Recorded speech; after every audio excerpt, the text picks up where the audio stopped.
Shalom, shalom, shalom, peuple de Dieu. Bonjour à tous, j'espère que vous allez bien, ou en tout cas je vais bien, par la grâce de Dieu. Et je suis ravie de vous retrouver ce matin dans notre matinale avec Jésus-Christ. Je salue tous ceux qui se sont abonnés, tous ceux qui continuent de s'abonner, que Dieu vous garde, que Dieu vous protège. Et donc aujourd'hui, nous allons méditer le passage qui se trouve dans 1 Corinthiens 3, verset 9, que j'intitule « Dieu nous recrute ». Dieu veut des ouvriers, donc Dieu nous recrute. Et toi qui n'es pas encore abonné à la chaîne, je t'invite à t'abonner et aussi à activer la cloche de notification afin de recevoir les vidéos.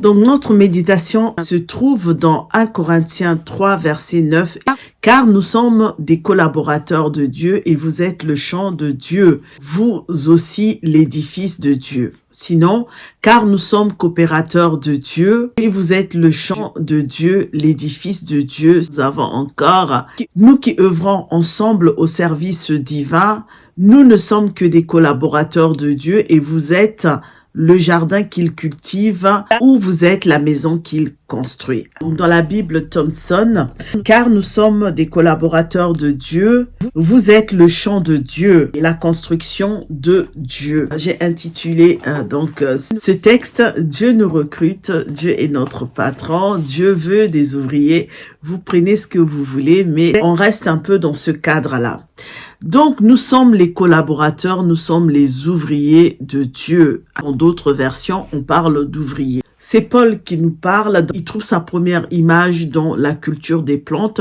puisqu'il parle des champs de Dieu, de la culture du jardin de Dieu. Et dans un deuxième temps, il parle de la construction, il parle de l'édifice, il parle donc de l'architecture. C'est Dieu qui donne la vie, c'est Dieu qui donne la croissance, et c'est Dieu qui est le créateur de toutes choses. Tout vient de Dieu. Qui sommes-nous? Nous sommes les collaborateurs de Dieu, nous sommes les ouvriers de Dieu, donc nous sommes les employés de Dieu. Donc Dieu recrute, Dieu nous embauche. Toi qui es au chômage sur le plan spirituel, sache que Dieu recrute des ouvriers, Dieu recrute les collaborateurs. Dieu a une agence de recrutement et dans son champ, il y a énormément de possibilités. Il y a du travail pour tout le monde, quel que soit ce que tu veux faire. Si tu veux être dans son jardin, si tu veux être dans la culture des plantes, tu auras du travail. Si tu veux être dans l'architecture, tu auras également du travail auprès de Dieu. Dieu a un champ élargi et des possibilités qui sont élargies. Ici, ils sont deux. Nous avons deux hommes. Nous avons Paul et Apollos. Ils dépendent de Dieu et leurs activités sont complémentaires. Donc, il n'y a pas de dissension entre eux, il n'y a pas de dispute, il n'y a pas de jalousie. Donc, tous, ils œuvrent pour un seul but. Et le but, c'est d'amener les Corinthiens à marcher sur les traces de Jésus-Christ et à devenir des vrais disciples. Paul développe un thème sur la responsabilité de l'ouvrier, un thème sur la responsabilité du collaborateur. Lorsque nous collaborons avec Dieu, nous devons être des responsables, des ouvriers responsables, nous devons être des collaborateurs responsables. Dans un premier temps, lorsque nous lisons ce passage, nous voyons que Paul la compare à un champ dans lequel travaillent différents collaborateurs, différents ouvriers sous la direction de Dieu. Et après, il va considérer l'Église comme étant un édifice en construction. Un bâtiment qui est érigé, qui est construit sur des fondations solides avec des bons matériaux. Donc ici, l'Église est le temple de Dieu qui est en construction. Et qui construit l'Église? C'est toi et moi qui sommes dans le champ, qui sommes dans la construction de cet édifice-là. Et nous sommes des outils entre les mains de Dieu. Donc, il faut que tu te rendes disponible. Si tu ne te rends pas disponible pour aller vers le recrutement, tu ne pourras pas travailler dans le champ de Dieu. Donc, il faut que tu te rendes d'abord disponible afin que tu deviennes un outil entre les mains de l'Éternel, mais que tu te responsabilises également. Donc, Dieu t'appelle à te rendre disponible, à te rendre utile pour participer à l'édification de l'Église. Ainsi, nous aurons la satisfaction d'avoir été utilisés par Dieu et la joie également de voir l'édifice grandir, l'Église grandir. Nous sommes donc les ouvriers de Dieu. Alors, imagine que Dieu t'appelle et qu'il dise « Je t'ai vu, toi, tu es au chômage, tu ne travailles pas, viens dans mon champ et viens travailler parce que je suis en train de recruter. » En sachant que Dieu, lorsqu'il recrute, son cabinet de recrutement, je vais dire, est ouvert tout le temps. Parce que tu as la possibilité, si tu es disponible, à le faire parce que c'est un choix qui te laisse, hein. Dieu te laisse le choix de venir dans son champ, de devenir son ouvrier, de devenir son collaborateur ou de ne pas le devenir. Donc, il te laisse le choix de venir ou de ne pas venir. Mais simplement, il te dit qu'il est en train de recruter parce qu'il sait que tu es au chômage. Et en plus, il sait que son champ est énorme et qu'il a besoin d'ouvriers. En sachant qu'il y a un panel d'emplois dans son champ. Donc, tu peux faire tout ce que tu es capable de faire dans son champ. Et donc, il t'appelle afin que tu viennes travailler auprès de lui. En sachant que il ne va pas te payer au jour, mais tu peux travailler un jour avec Dieu, tu peux une semaine, un mois, avec une année, sachant que la finalité sera toujours la même. Il ne te paiera pas au jour où tu auras travaillé, il ne te paiera pas au mois, il ne te paiera pas à la semaine ni à l'année, mais il te donnera une vie éternelle. Nous le savons, nous en avons déjà parlé. Quand tu travailles dans le champ de Dieu, tu as la vie éternelle. Tu as ton salaire qui est pour l'éternité. Donc, ce qui veut dire que, quel que soit le temps que tu as travaillé, sache que ce n'est pas un salaire, ce n'est pas un virement, un chèque bancaire que tu vas recevoir, mais la paie que tu vas recevoir, c'est une paie pour l'éternité. C'est un bonheur éternel. Et c'est ce que nous avons appelé aussi la dernière fois, où il y a quelques jours, la vie en abondance, une vie saturée de bénédiction, une vie qui déborde de bénédiction. Quand tu travailles dans son champ, tu as une vie qui déborde de bénédiction. Alors, vu qu'il embauche, sache qu'il y a de la place pour tout le monde. Il embauche des gens pour préparer la route qui mène vers lui. Moi, je prends toujours l'exemple de là où je suis, nous avons des montagnes, des routes montagneuses et des routes serpentées. Mais lorsqu'on veut agrandir la route et qu'on sait qu'il y a des rochers, il faut tailler les rochers, il faut les tailler, les collines, il faut les tailler. Il y a des virages ici. Pour ceux qui partent en Andorre, vous savez que la route, moi je n'aime pas cette route, bien que c'est beau là-haut, mais j'ai toujours peur. Une fois que j'arrive au sommet de Font-Romeu ou de Bourg-Madame, c'est magnifique. Mais pour y aller, il y a des routes serpentées qui font peur, donc des virages difficiles à prendre. Mais Dieu, comme l'ouvrier, pour venir bien arranger ces virages-là, pour venir rectifier ces virages, il a besoin des ouvriers parce que c'est un chemin qui mène vers lui. J'ai pris un exemple de la route qui va vers Andorre parce que c'est une route difficile pour ceux qui n'ont pas l'habitude.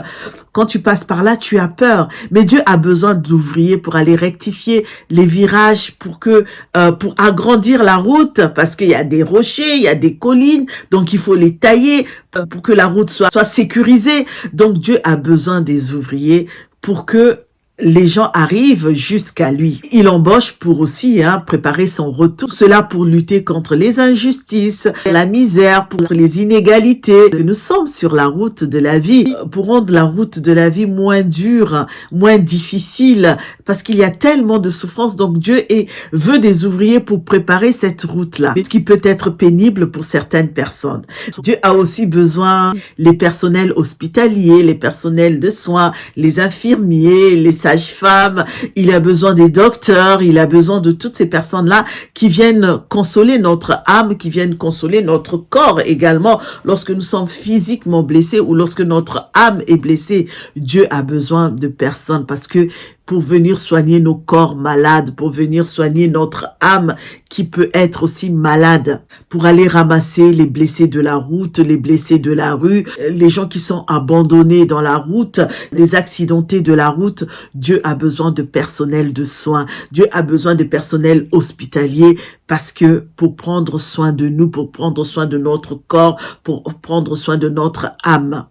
Il a besoin aussi des vignerons, des moissonneurs, comme il dit dans sa parole. La moisson est grande. Il a besoin juste des ouvriers. Donc, toi qui ne sais, toi qui es au chômage, dans le ministère où tu es au chômage, on ne te voit pas participer.